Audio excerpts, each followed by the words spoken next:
Assalamualaikum. Gimana kabarnya? Hah.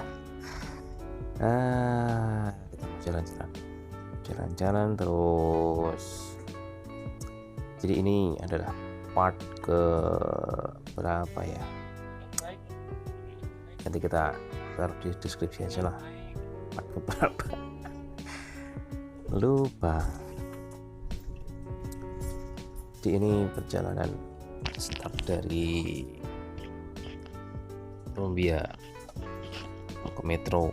Ini lewatnya jalan desa seperti ini, jalan kampung. Karena jalan yang menuju ke arah metro itu sebenarnya ada beberapa sih. Tapi kalau jalan utamanya kalau dari Columbia ya lewat sini. Ini dari kampung Restu Baru. Kampung itu kantor kepala desa. Jalannya seperti ini. Sebenarnya ini sudah diaspal. Itu yang ke kanan tadi itu ke arah pasar, ini ke arah langsung menuju ke jalur lintas. Ya jalan lintasnya juga jalan kecil sih ya. Kita mau mengulas jalan ini. Sebenarnya jalan yang ke kanan itu lebih seru untuk diulas, tapi kita lewatnya ke kiri, jadi kita ulas jalan yang ke kiri ini. Jadi jalan ini pernah diaspal sebenarnya, pernah setelah sekian puluh tahun akhirnya diaspal waktu itu. Cuma ya seperti video-video sebelumnya kami sampaikan bahwasanya aspalnya hanya mampu bertahan 2 minggu 3 minggu, kemudian wes buyar ya gitulah, nggak tahu. Kita cepetin aja langsung ya ke jalan utama. Ini adalah jalan utama yang jalan kabupaten lah ya, lebih simpelnya begitu, jalan kabupaten atau jalan provinsi ya, jalan lintas itu tahun jalan provinsi kalau nggak salah begitu. Ini jalan yang ini setelah sekian puluh tahun, jadi dari kami kecil sampai umur 30 tahun, bukan 30 ya, waktu itu 29 ya, berarti 28. Setelah sekian puluh tahun akhirnya jalan ini dicor. Cuma ya itu dia, lihat ya bagaimana kualitas konstruksinya ya. Ini jalan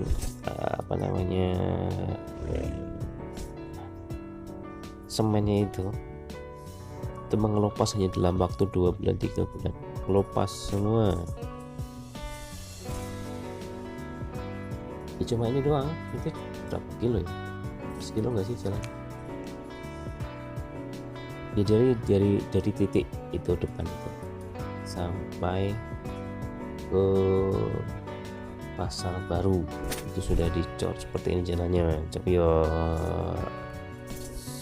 sudah mulai kelupas itu semen sekilo paling ya, sekilo per 2 kilo ya, cuma sebatas itu. Padahal hampir di sepanjang jalan itu jalannya busuk, jelek, hancur. Itu di depan itu ada off-road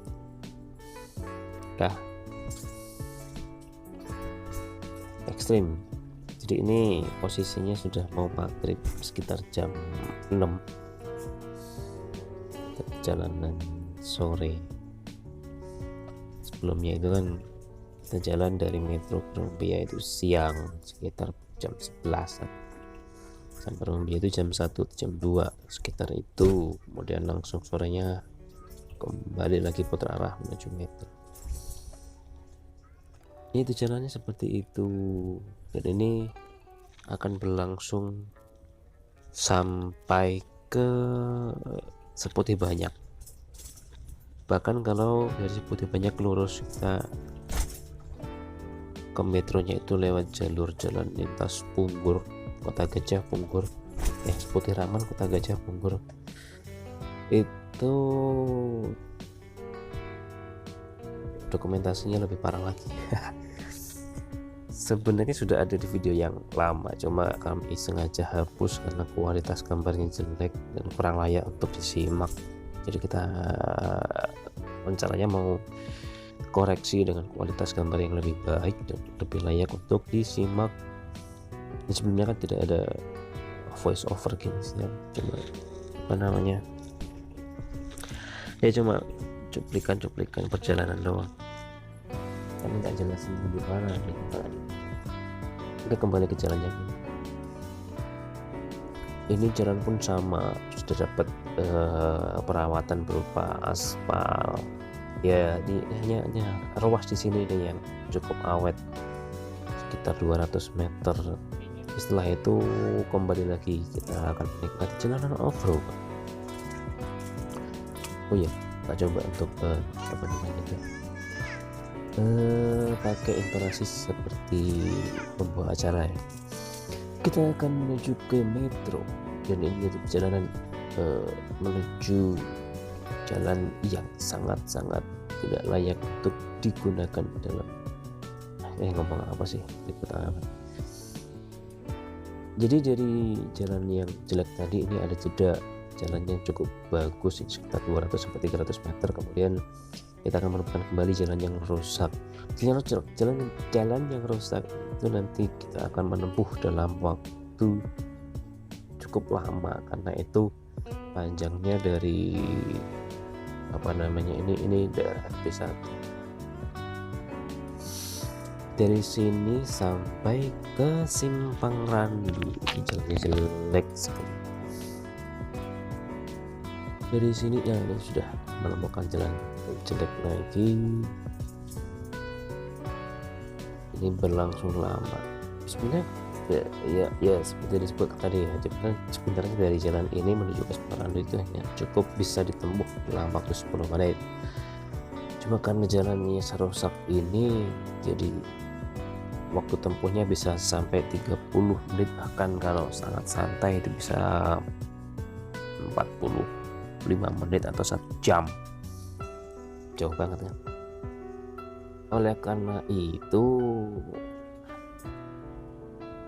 nah di ruas jalannya ini sering dimanfaatkan oleh beberapa oknum yang mereka meminta sumbangan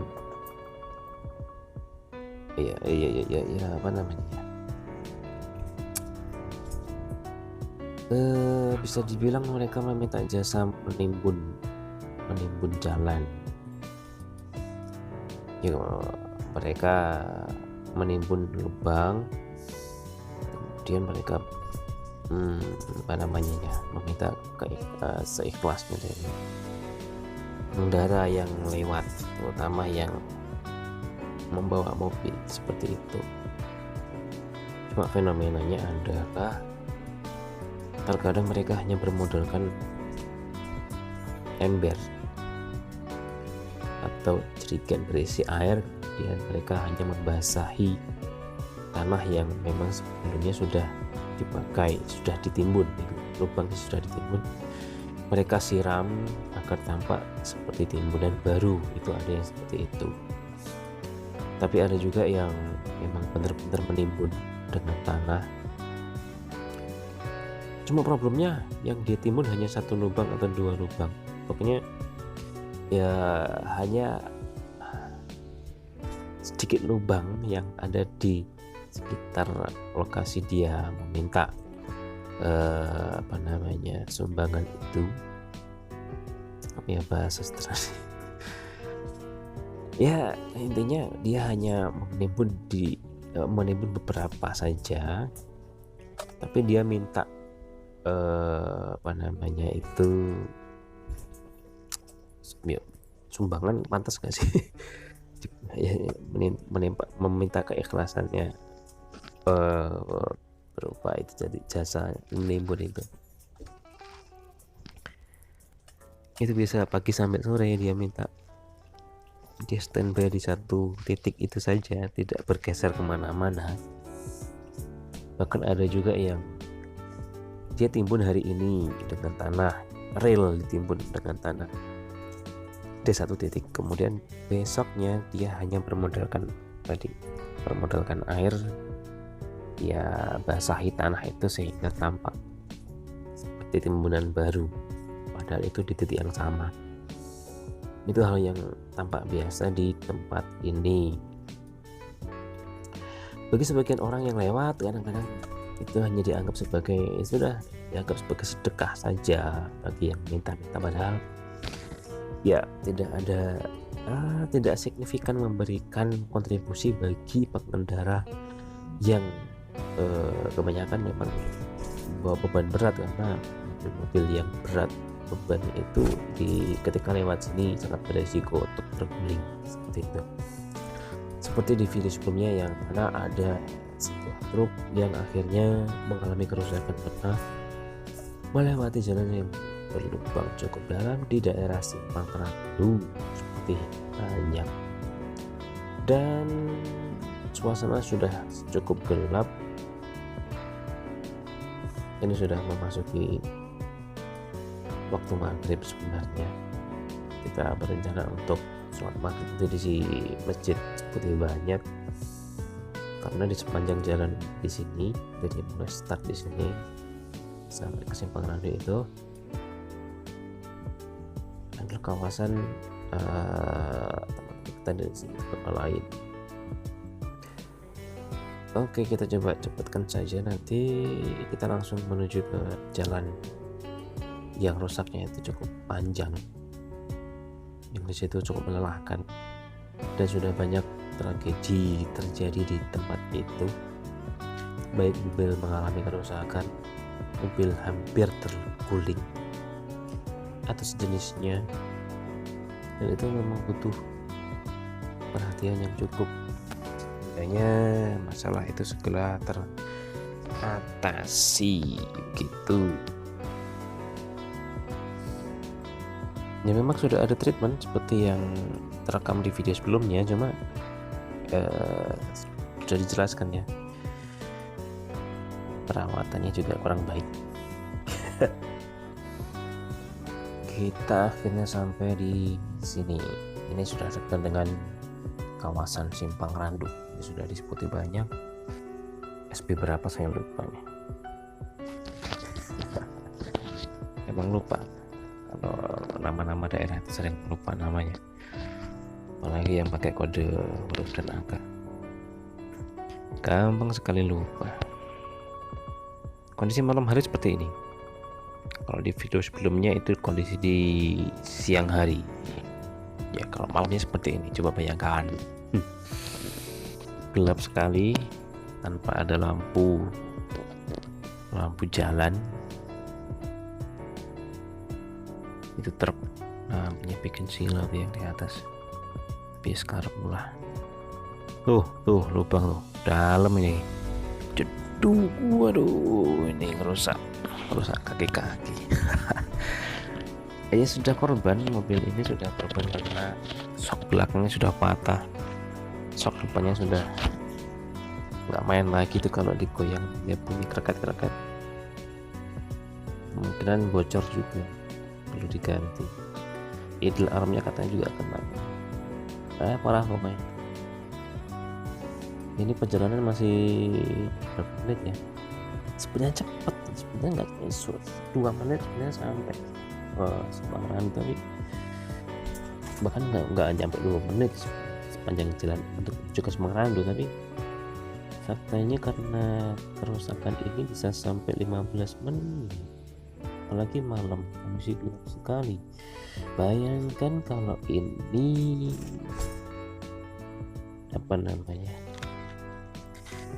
merupakan daerah yang dianggap rawan, karena kabarnya menurut desas-desus orang ngomong di Lampung tuh begini, jalannya rawa dan sebagainya. Karena nggak semua, hanya jalan-jalan yang mungkin rusak dan itu di tengah kebun sawit, kebun karet dan sejenisnya. Kembali ke jalan ini, jalannya rusak sekali dan bayangkan kalau malam hari kondisi hujan, lampu gelap, itu penderitaannya luar biasa. Dan kami pernah mengalami itu ketika perjalanan dari Tulang Bawang ke Rumbia. Waktu itu dinamo cas nggak ngisi, jadi lampu mati, semua kelistrikan mati. Kalau mesin dimatikan waktu itu, maka otomatis juga nggak bisa dihidupin lagi.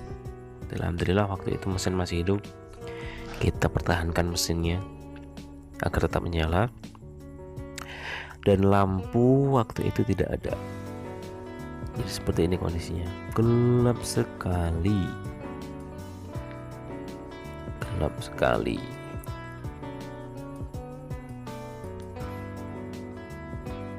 Tuh jalannya seperti ini, lubangnya dalam-dalam lagi. Dan waktu itu kami tidak ada lampu. Ada lampu waktu itu. Ya qadarullah, kami membawa lampu emergency, ya berupa lampu bentuknya bohlam. Itu biasa dipakai untuk apa namanya ya, lampu USB tapi bentuknya bohlam, jadi agak terang. Dan kami juga membawa power bank waktu itu. Jadi inisiatifnya adalah, ya fungsinya waktu itu lampu tidak begitu terang. Karena lampu tidak begitu terang, maka fungsinya waktu itu sebatas sebagai penanda bahwasanya ada mobil ada mobil mau lewat gitu kan. Jadi lampu itu kita pasang di grill depan, dan power bank kita masukkan ke plastik, kita ikat di grill juga. Jadi ya ala kadarnya lah, sebagai penanda bahwasanya ada mobil yang lewat, ada mobil yang mau lewat, gitu aja. Kondisi hujan cukup deras, dan ini kondisinya kalau setelah hujan seperti ini, lubangnya di mana-mana dalam. Dan bagi Anda yang mungkin bawa mobil agak rendah ground clearance-nya, itu bakal kerepotan banget milih jalan. Dan alhamdulillah bawanya pater, pemilihan jalannya masih bisa lebih mudah karena mobil itu tinggi, bisa di segala medan, dan cukup aman untuk melibas jalan-jalan semacam ini. Ada truk, kok dia nggak pakai penanda, itu ada kendaraan parkir pinggir jalan, nggak kelihatan. Ya kan di sini kadang-kadang ada kendaraan yang memang nggak punya lampu. Takutnya kalau sudah nggak punya lampu, di depan ada kendaraan parkir nggak ada lampu, bisa terjadi hal-hal yang tidak diinginkan. Karena itu ada truk. Itu ada truk di depan yang cukup berat, itu bawaannya. Kita mencoba untuk memberi jalan dulu kepada mereka, karena cukup berbahaya kalau kita salipan dengan truk yang berat di tempat di jalan yang berlubang. Itu kan otomatis truknya akan goyang-goyang. Ketika truk goyang-goyang itu ada potensi dia terguling. Nah, kalau posisi kita sedang bersebelahan dengan dia dan truk itu terguling, maka kita akan dalam kondisi berbahaya. Ini truknya berat sekali bawaan. Kita coba menunggu, kita bersabar untuk gantian melewati jalan itu. Kan sampai miring-miring. Kan motor ngawur, nekat nyalip, padahal itu berbahaya kalau truknya sampai terguling. Tuh dia tuh, jelek banget jalan. Miring-miring. Sakit banget. Itu sakit banget itu ketika terjadi apa namanya goncangan ekstrim. Nah itu lubangnya, waduh, becek pula, becek.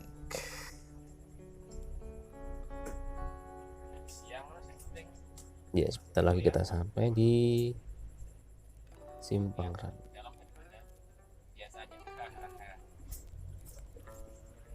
Dan uniknya di tempat ini ada warung makan yang secara terang-terangan menjual menu babi dan sejenisnya.